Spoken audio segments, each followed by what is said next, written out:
할렐루야. 네. 한 주 잘 지내셨죠? 네.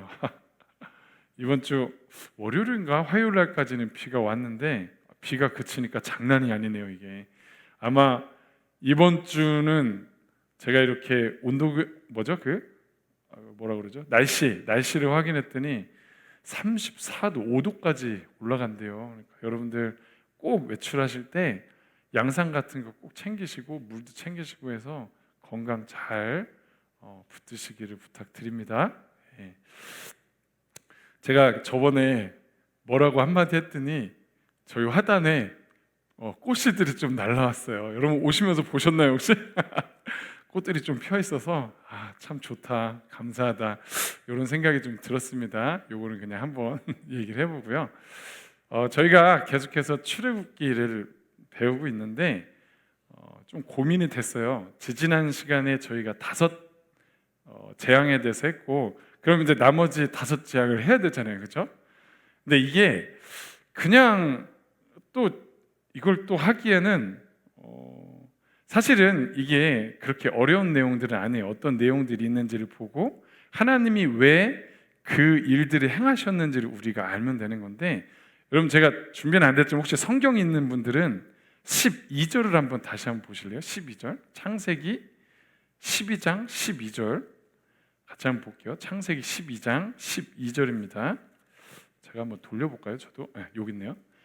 같이 한번 읽어볼게요. 출애굽기 죄송합니다. 출애굽기 12장 12절 앞에 보세요. 그냥 같이 있습니다. 시작. 내가 그 밤에 애굽 땅에 두루다니며 사람이나 짐승을 막론하고 애굽 땅에 있는 모든 처음 난 것을 다 치고 애굽의 모든 신을 내가 심판하리라. 나는 여호와라. 아멘. 여기 보면 명확하게 나오죠. 애굽의 모든 신을 내가 심판하리라. 여러분 이 10재앙은요 결국 뭘 얘기하는 거냐면 애굽 사람들이 신으로 섬겼던 것들 있잖아요. 자기의 유익과 만족과 자기의 안전과 그 모든 것들을 위해서 섬겼던 그 신들, 하나님이 다 깨치시는 거예요. 아니다, 거짓이다, 아니다. 결국 누가 신이라는 거예요? 진짜 신은 내가 진짜 하나님이다. 애굽의 신들을 심판하시는 게 10재앙이거든요. 10재앙. 그래서 이 정도로 여러분들 기억하시고, 아쉽지만 제가 좀 이렇게 슬쩍 넘어가는데, 오늘 마지막 10재앙이 이제 시작되기 전에 하나님이, 마지막 10재앙이 뭐죠, 여러분? 마지막 10재앙. 예. 저기 나오잖아요. 모든 처음 난 것을 다 친다는 건 죽인다는 거거든요. 처음 난 것은 사람만 처음 난 걸 말고 짐승까지도 처음 태어난 것은 다 하나님이 죽이시겠다는 거예요. 재앙으로. 자, 그런데 이 재앙이 일어나는 게 10재앙인데 오늘 이 10재앙이 시작되기 전에 하나님이 중요한 말씀을 하세요. 중요한 말씀을 하시는데, 그 말씀을 시작하기 전에 제가 여러분들하고 좀 한 가지 생각해 보고 싶은 게 있습니다. 여러분 우리나라 달력은 태양력을 써요. 태양력. 전 세계의 거의 대부분의 국가들이 이 태양력을 쓰거든요. 그래서 이 태양력을 쓰는데 특별히 우리나라, 제가 질문을 해볼게요. 빨간 날들이 참 많이 있는데 8월 15일 쉬는 날이죠. 무슨 날입니까? 8월 15일 광복절. 여러분 광복절은 왜 우리나라가 광복절을 지키고 있죠? 무슨 의미로? 일제로부터 해방된 날. 그래서 우리가 이렇게 해방됐다, 우리나라 주권, 자주국권을 지키는 게 얼마나 중요한지 알아야 된다. 이걸 기억하는 날이죠. 자, 10월 9일은 무슨 날일까요? 10월 9일. 다 아시네요? 잘 모르실 줄 알았는데 10월 9일은 한글날, 이제 다시 쉬는 날이죠, 그죠? 빨간 날인데 한글날은 왜 지킬까요, 우리가? 다 아시는데 얘기를 잘 안 하시는 것 같죠? 맞아요. 우리나라의 그 한글은 전 세계 어디다 놔둬도 굉장한 글자거든요. 그 우수성과 창조성을 더 이렇게 기념하는 날로서 우리가 이런 민족이고 이런 조상들을 통해서 받은 이 글을 기념하는 날이잖아요.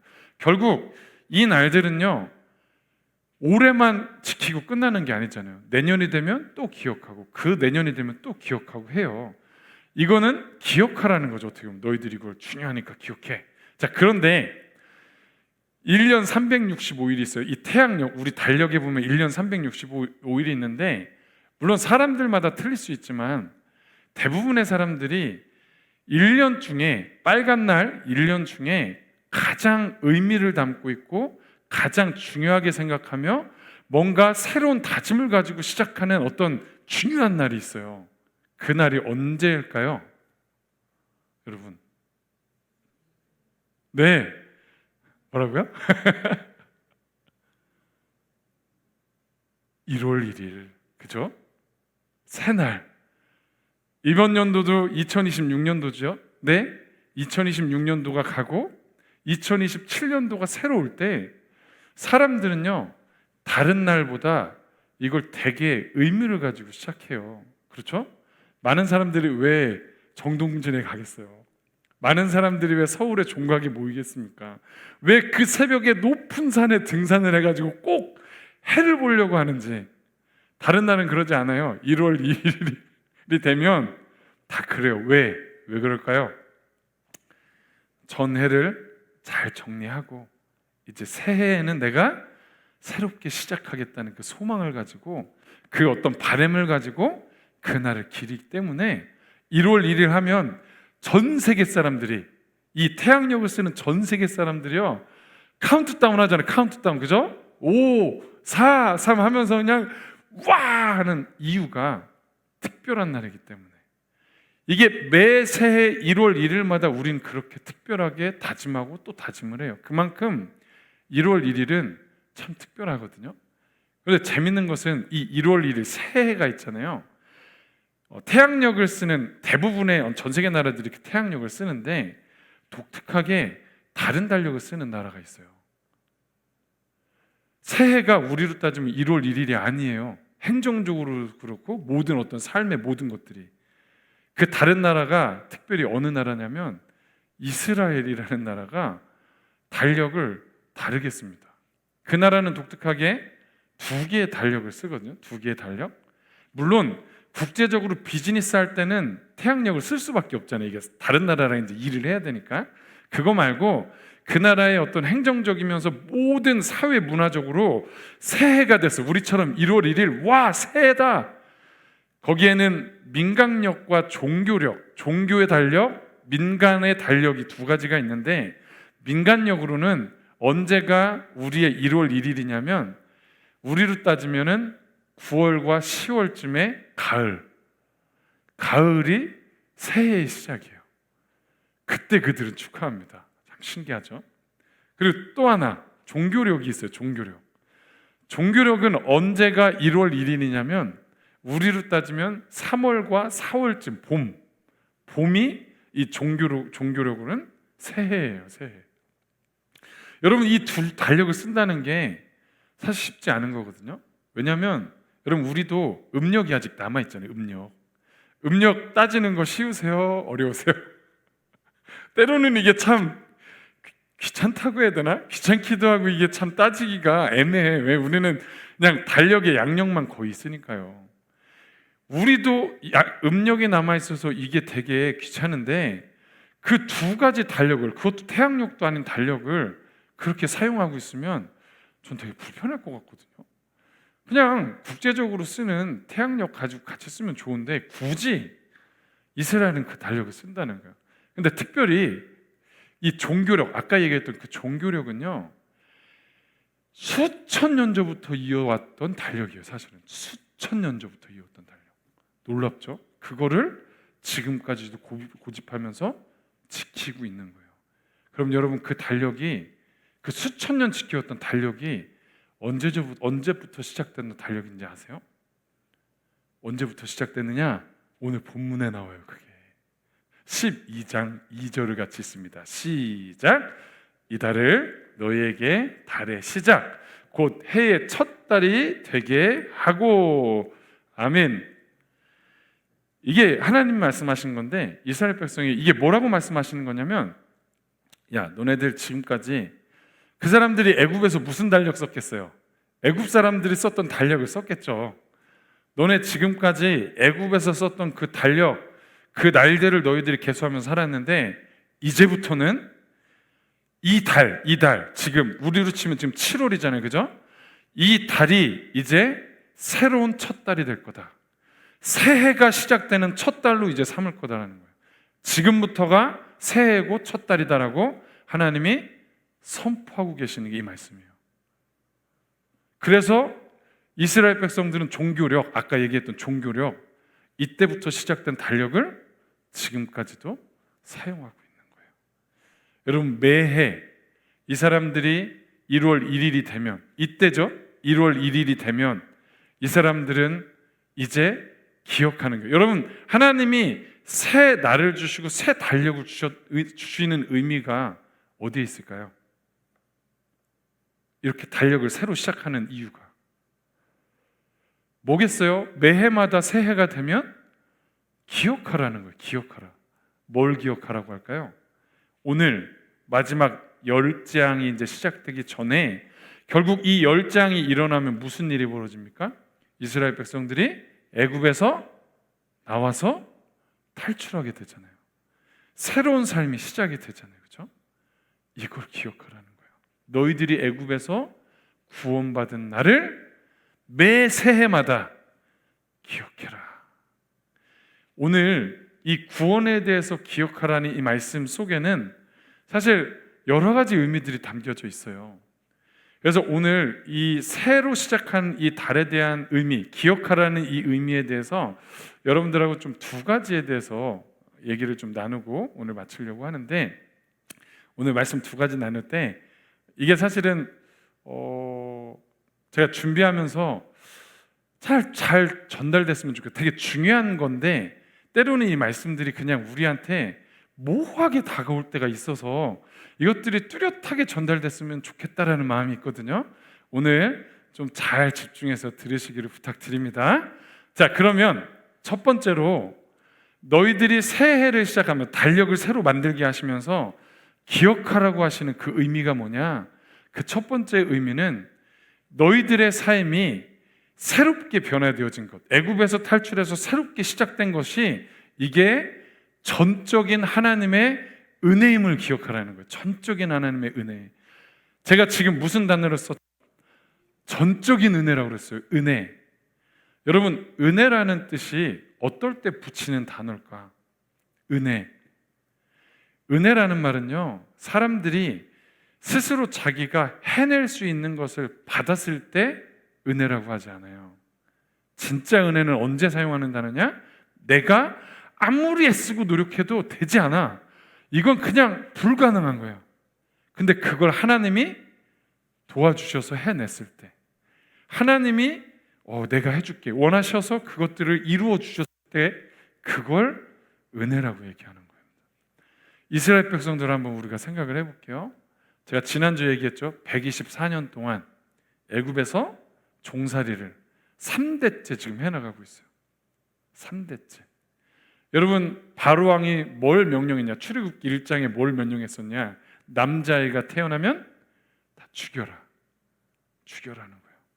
여러분, 숨기고 어떻게든 살린 사람도 있겠지만 수많은 애기들이 죽었을 거예요. 그러면 이 민족은 점점 숫자가 줄어들 수밖에 없어요. 인구가. 그리고 그 당시 애굽은 세계의 초강대국이었어요. 군사력부터 해가지고 모든 것들이 강력한, 거기에서 종살이를 하고 있는 이스라엘 백성들, 그들이 그 애굽에서 스스로 탈출할 수 있는 확률 여러분 얼마나 있을까요? 제가 지난주 지지난주 그들의 그 생각과 마음과 그 모든 상태, 정신의 상태를 제가 설명을 드렸었잖아요. 완전 무기력한 상태, 아무것도 할 수 없는 상태. 그리고 종되어서 살아가는 그들을 어느 민족이 와서 도와주겠어요? 그리고 그들이 조금이라도 반란하면 강력한 군대로 찍어 누르는데 거기다 대고 어떻게 탈출할 생각을 하겠어요? 뭐 몇 명 탈출했다고 해봅시다. 여러분, 200만의 인원이 갑자기 다 탈출할 수 있는 것도 힘들고요. 몇 명 가족이 탈출했다고 해도 거기에 남아있는 자기 민족들은 어떻게 되겠어요? 그런 걸 생각할 때 이건 불가능해요. 제가 궁금해서 챗 GPT에 물어봤어요. 야, 네가 고고학적으로 그리고 지금까지 역사적으로 연구했던 모든 자료들을 토대로 이 이스라엘 백성들이 이때 스스로 탈출할 수 있는 확률이 얼마나 되니 물어봤거든요. 챗GPT가 뭐라고 대답했는지 아세요? 제가 그대로 읽어드릴게요. 챗GPT 사실상 0%에 가깝습니다. 이러더라고요. 제가 막 이렇게 얘기하더니 여러분 사실상 0%라고 얘기하는 게 뭐예요? 그냥 안 된다는 거야. 안 된다는 불가능하다. 이스라엘 백성들이 스스로 나올 수가 없는 상태였어요. 그들. 근데 어느 날은 아니죠. 하나님이 항상 지켜보고 계시다가 어느 날 하나님이 모세와 아론을 통해서 찾아오셔서 뭐라고 말씀하시는 거죠? 내가 너희를 건져줄 거야. 애굽에서 종살이 하던 그들이 아무 능력 없이 빠져나올 수 없는 그들을 누가 하나님의 능력으로 그들을 새로운 삶으로 구원해 주신 사건, 이게 바로 출애굽 사건인 것을 기억하라는 거예요. 기억하라. 매해마다 기억하라. 너희들이 할 수 없는 걸 하나님이 끌어내셔서 새 삶을 주셨다는 걸 기억하라. 그러면서 하나님이 이 새 날을 주신 것과 함께 무엇을 같이 말씀하셨냐면 유월절을 지키라고 말씀하세요. 이게 같이 의미가 일맥상통하는 거거든요. 여러분 오늘 3절부터 3절, 5, 6, 7절 제가 앞에 보여드릴 텐데 다시 한번 읽어볼게요. 6월절입니다. 시작. 너희는 이스라엘 온 회중에게 말하여 이르라. 이 달 열흘에 너희 각자가 어린 양을 잡을지니 각 가족대로 그 식구들을 위하여 어린 양을 취하되 너희 어린 양은 흠 없고 1년 된 수컷으로 하되 양이나 염소 중에서 취하고 이 달 연 나흔 날까지 간직하였다가 해질 때에 이스라엘 회중이 그 양을 잡고 그 피를 양을 먹을 집 좌우 문설주와 임방에 바르고. 아멘. 유월절을 지키라고 하나님이 이제 명령을 하시는데 이때 해야 되는 게 뭐냐면 아까 얘기했듯이 어린 양을 하나를 선택해서 그걸 잡으라는 거예요.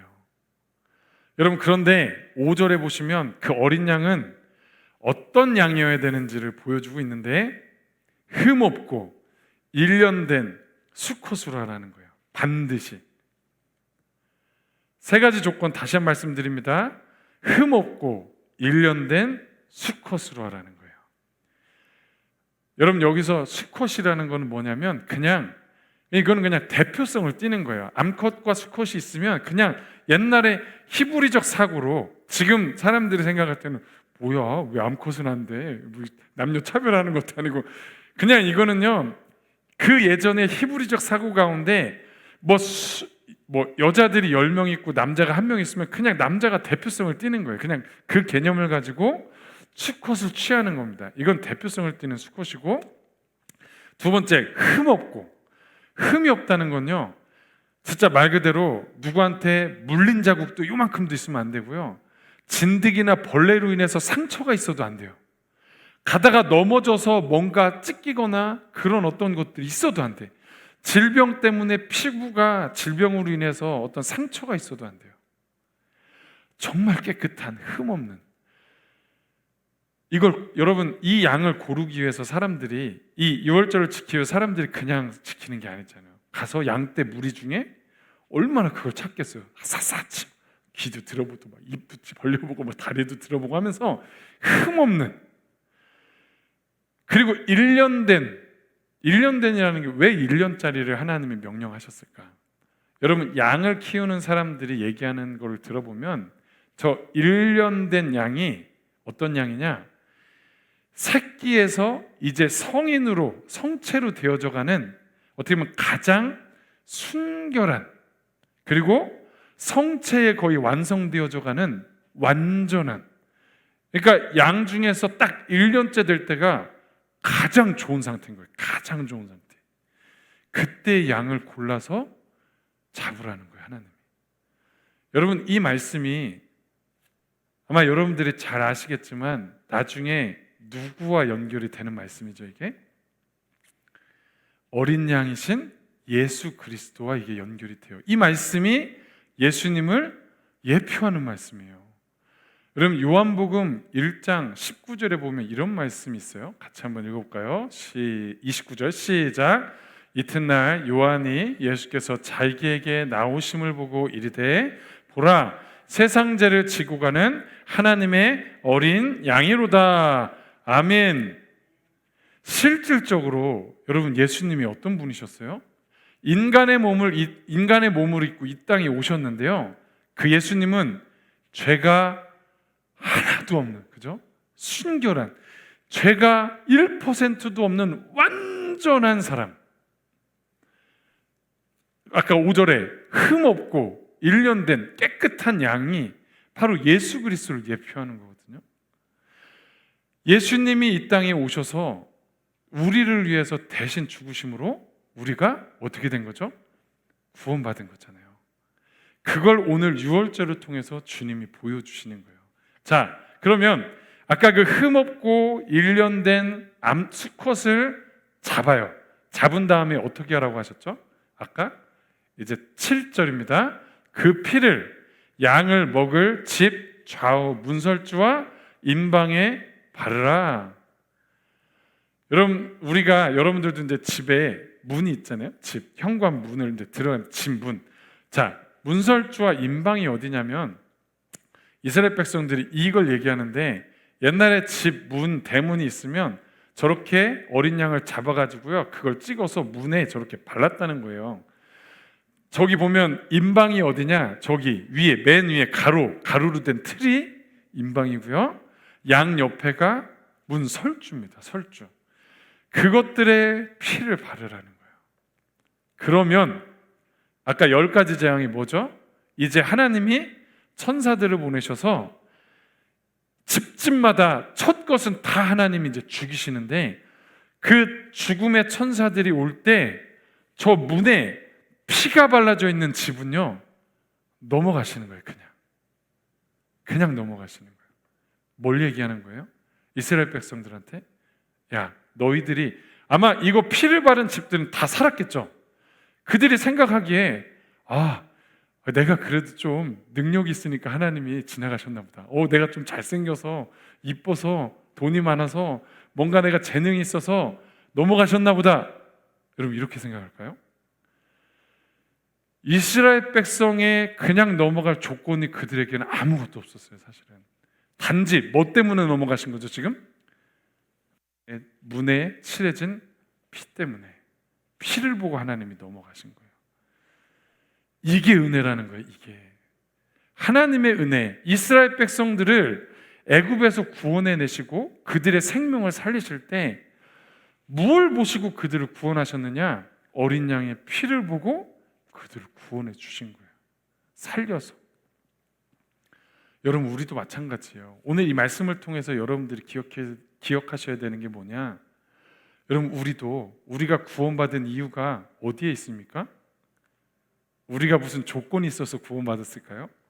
저처럼 제가 그래 너는 키가 180이 넘으니까 너는 좀 구원받을 자격이 있어. 너는 그래도 좀 이게 화려하고 뭘 가지고 있고 능력도 있고 있으니까 너는 구원받을 자격이 있어. 이래서 구원받는 걸까요? 절대 그렇지 않아요. 우리에게는 구원받을 만한 자격이 1% 하나도 없어요. 하나도. 뭐 때문에 우리가 구원받습니까? 예수 그리스도의 보혈의 피, 우리를 대신해서 죽으신 그 보혈의 피가 지금 우리 눈에는 보이지 않지만 여러분들 가운데 지금 주님의 피가 다 뿌려져 있고 발려져 있는 거예요. 하나님이 그 피를 보고 구원해 주시는 겁니다. 사랑하는 성도 여러분, 이 은혜를 기억하시기를 주님의 이름으로 축원합니다. 또한 여러분 이 자리에 나와서 예배 드리는 게 아무나 와서 예배 드리는 게 아니에요. 사실은 하나님이 은혜 주시지 않으면 이 자리에 나올 수가 없습니다. 그리고 이 자리에 나와서 여러분들이 찬양하고 기도하고 말씀을 들을 때 우리가 때로는 감동이 되거든요. 우리의 영이 반응을 해요. 때로는 말씀을 통해서 우리 안에 막 내가 그렇구나, 잘못 살았구나 회개가 터지기도 하고요. 깊은 깨달음이 와서 그렇지, 그래 맞아 이러면서 막 동의하기도 하고 뭔가 하나님 앞에 반응하는 여러 가지 것들이 아무나 일어나는 게 아니고요. 예수 그리스도를 통해서 구원받은 사람이 하나님의 영이 성령을 통해서 우리 가운데 임재하시기 때문에 그런 역사들이 일어나는 거예요. 믿지 않는 사람들한테 이런 반응들이 일어나지 않습니다. 여러분, 그게 뭐라고요? 은혜라는 거예요.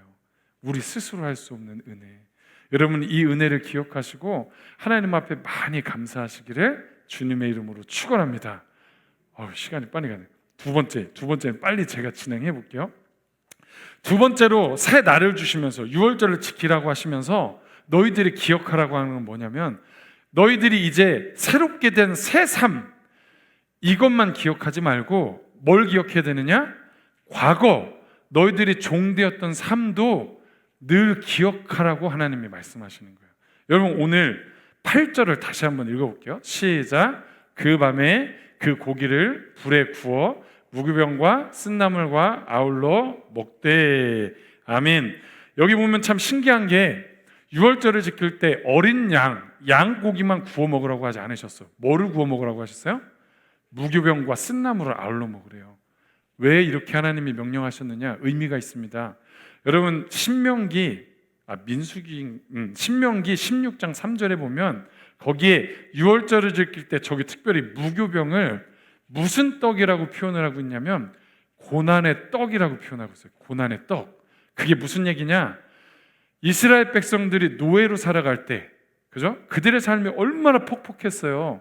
밤새 벽돌 만들고 지푸라기 집으로 막 돌아다니고 하면서 그 고단한 삶 가운데 뭘 제대로 음식을 만들어 살았겠냐고요. 그냥 빵 빨리빨리 구워서 먹을 수 있는 빵처럼 무교병, 누룩 없는 그냥 뻣뻣하고 거칠은 빵을 그냥 구워서 먹었던 그 시절을 너희들이 기억해라. 쓴나물이 뭐예요? 쓰잖아요. 그 너희들의 노예의 삶, 너희들의 그 인생을 기억하라는 거예요. 하나님이 유월절을 지키라고 할 때 그냥 생각으로만 그렇지, 우리가 예전에 그랬었지 이러고 기억하라고 말씀하시는 게 아니라 실질적으로 그 쓴나물과 그 뻣뻣하고 거친 음식을 먹으면서 자기 몸에 자기 혀에 새기는 거예요. 이거는 이랬었던 것을 기억해라. 왜 하나님이 이걸 명령하셨을까요? 여러분, 신앙생활 할 때 과거에 우리가 아까 제가 얘기했잖아요. 구원받을 수 있는, 새롭게 될 수 있는 가능성 0%. 우리는 그렇게 연약하고 부족한 사람들이라는 것을 인정하고 기억할 때 무엇에 감사할 수 있냐? 하나님의 그 은혜가 우리한테 크게 다가오는 거예요.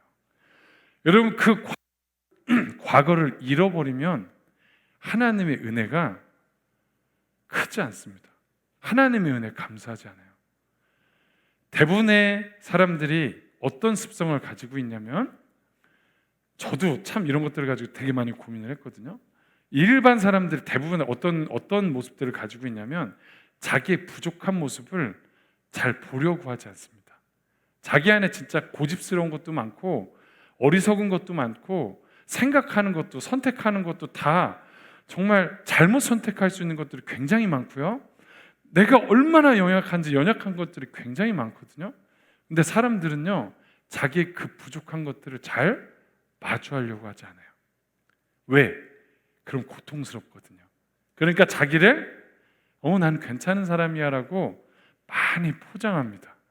근데 이게 왜 문제가 되냐면, 그렇게 자기가 나는 뭐 이 정도면 괜찮아 라고 생각하게 되면 하나님의 은혜가 그들 가운데 깊이 깨달아지지 않을 때가 많다는 거예요. 사실은 제가 그걸 많이 경험해서 알아요. 제가.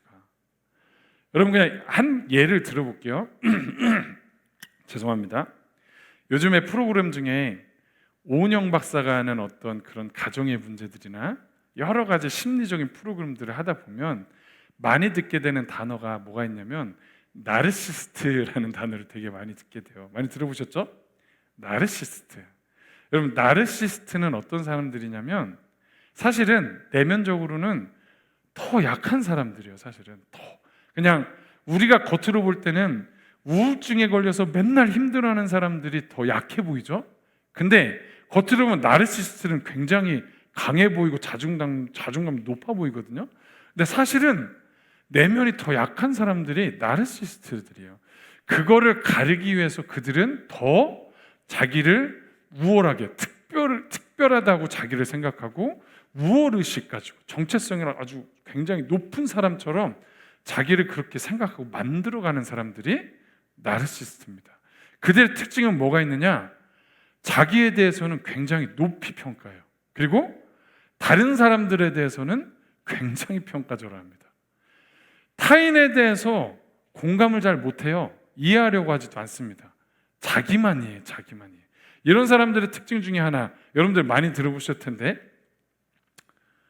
우리 애들이 있어서 이 표현을 참 해도 되는지 모르겠는데, 여러분, 남들이 하면 불륜, 자기가 하면 로맨스, 다 아시죠? 이게 무슨 뜻이에요? 자기한테는요 한없이 관대합니다. 자기한테는 나르시스트의 특징이에요. 자기한테는 한없이 관대하고요, 타인들한테는 한없이 엄격합니다. 그리고 자기가 잘못하잖아요. 자기가 잘못하면 자기의 잘못은 축소해요. 막 내가 뭐 그 정도 가지고. 근데 똑같은 걸 다른 사람이 잘못하잖아요. 그러면 난리가 나요. 날 어떻게 그럴 수가 있냐. 비난하고 판단합니다. 그게 나르시스트인데, 여러분 이게 신앙 안에서 이런 분들이 신앙생활을 하잖아요. 그럼 어떻게 하느냐? 자기가, 여러분 우리가 다 죄인이라고 얘기하지만 그런 나르시스트들은요, 그럼 죄인이지 고백은 해요. 그런데 그게 자기한테 그렇게 와닿지가 않아요, 사실은. 왜? 자기의 연약함들을 엄청 축소하기 때문에. 그러니까 이런 사람들은 하나님이 입으로는 필요하다고 하지만 진정 하나님 앞에 나가지 않아요. 주님, 저 좀 불쌍히 여겨주세요 하면서 나가지 않습니다. 성경에 이런 사람들이 누구냐? 신약에 보면 서기관과 바리새인들이 바로 이런 사람들이에요. 예수님이 뭐라고 말씀하셨냐면, 하나님 앞에 너희들이 오는 자가 어떤 자가 올 수 있느냐? 병든 자라야만, 자기가 병들었다고 생각하는 자만 하나님께 나올 수 있다고 말씀하셨어요.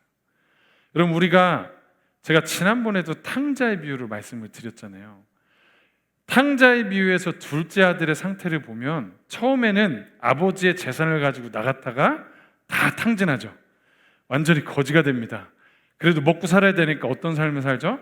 어느 집에 가서 종살이를 하는 거예요. 그러니까 짐꾼의 삶을 사는 거예요.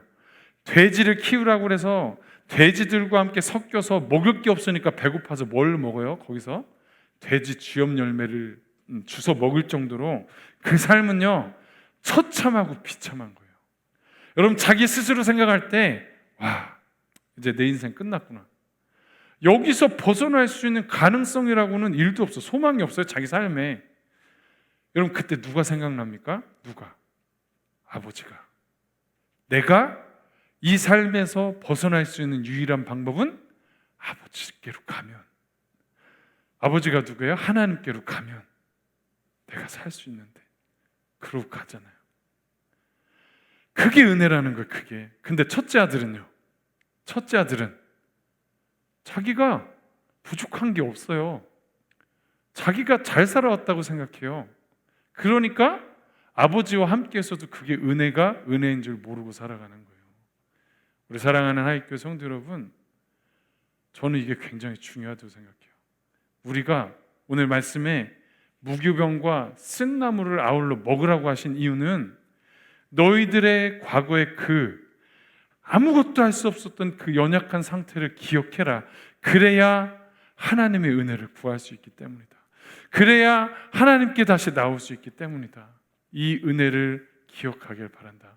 오늘 이 말씀이 하이교회 여러분들에게도 하시는 말씀입니다. 여러분, 우리의 연약함들을 다시 돌아보길 부탁을 드려요. 내가 얼마나 부족하고 내가 얼마나 내 스스로 살아갈 수 없는 존재인지를 우리가 알아야 그때부터 하나님을 찾기 시작하는 거예요. 왜 고난이 유익이라고 얘기하냐면, 평상시엔 모르는데 고난을 받아야 그때서야 내가 할 수 없구나, 그때서야 하나님을 찾기 때문에. 참 고난이 오면 안 되지만 여러분들, 고난이 오시기 전에 나의 연약함들을 깨닫고 하나님께 가시기를 주님의 이름으로 간절히 축원합니다. 이걸 기억하시기를 주님의 이름으로 간절히 부탁을 드립니다. 오늘 말씀 기억하시고 저희가 첫 번째 했던 찬양 있잖아요. 시작됐네. 그 찬양이 오늘 설교 말씀하고 참 맞다고 생각해서 선택을 했는데 시작됐네. 하나님의 능력이. 그래서 우리가 새롭게 되고 그거 다 은혜잖아요. 은혜로다.